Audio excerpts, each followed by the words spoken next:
नाटक अंधेर नगरी, प्रकाशन वर्ष 1881, लेखक भारतेंद्र हरिश्चंद्र, हास्य रस, नाट्य रूप प्रहसन। प्रहसन वह होते हैं जिसमें साधुओं और कुछ नीचे वर्ग के पात्रों का वर्णन किया जाए। 6 अंकों में देखने को मिलता है। इस नाटक में विवेकहीन और निर्कुल शासन व्यवस्था पर करारा व्यंग्य करते हुए उसे अपने ही कर्मों द्वारा नष्ट होते दिखाया गया है। भारतेंद्र ने इसकी रचना बनारस के हिंदू नेशनल थिएटर के लिए एक ही दिन में की। राजा अंग्रेजों का प्रतीक है। अंग्रेजी शासन की निष्कुशलता, धूर्तता, विवेकहीनता को व्यक्त किया गया है।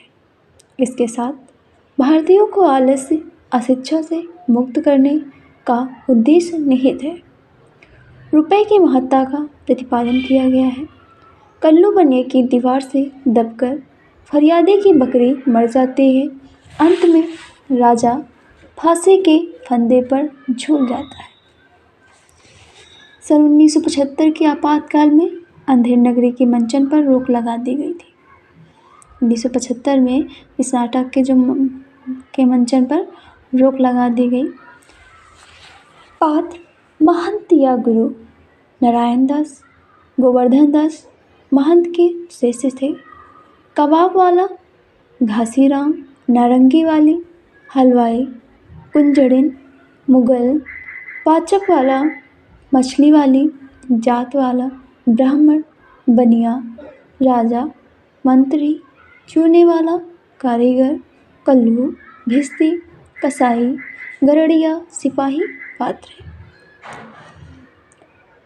पहले दृश्य में बाह्य प्रांत का वर्णन किया गया है, दूसरे में बाजार, तीसरे अंक में जंगल, चौथे अंक में राज्यसभा, पांचवें अंक में अरण्य और छठे अंक में शमशान।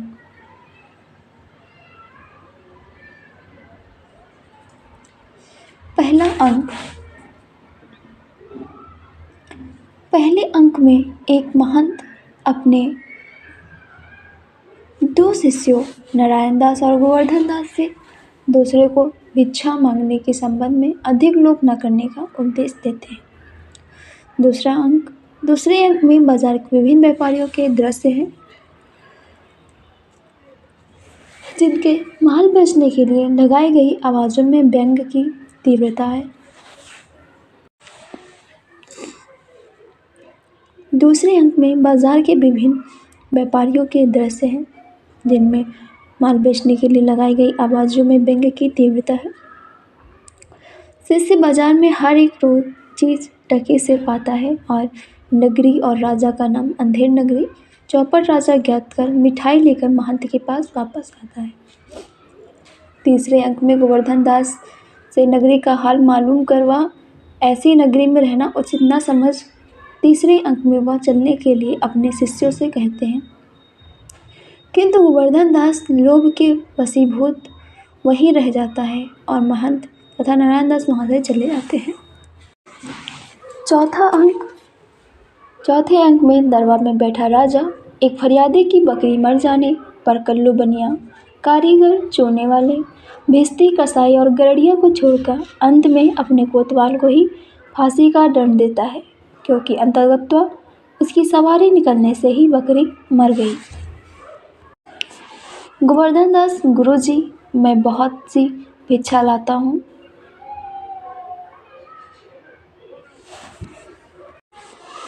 पांचवा अंक। पांचवें अंक में कोतवाल गर्दन पतली होने के कारण गोवर्धन दास पकड़ा जाता है ताकि उसकी मोटी गर्दन फांसी के फंदे में ठीक बैठे।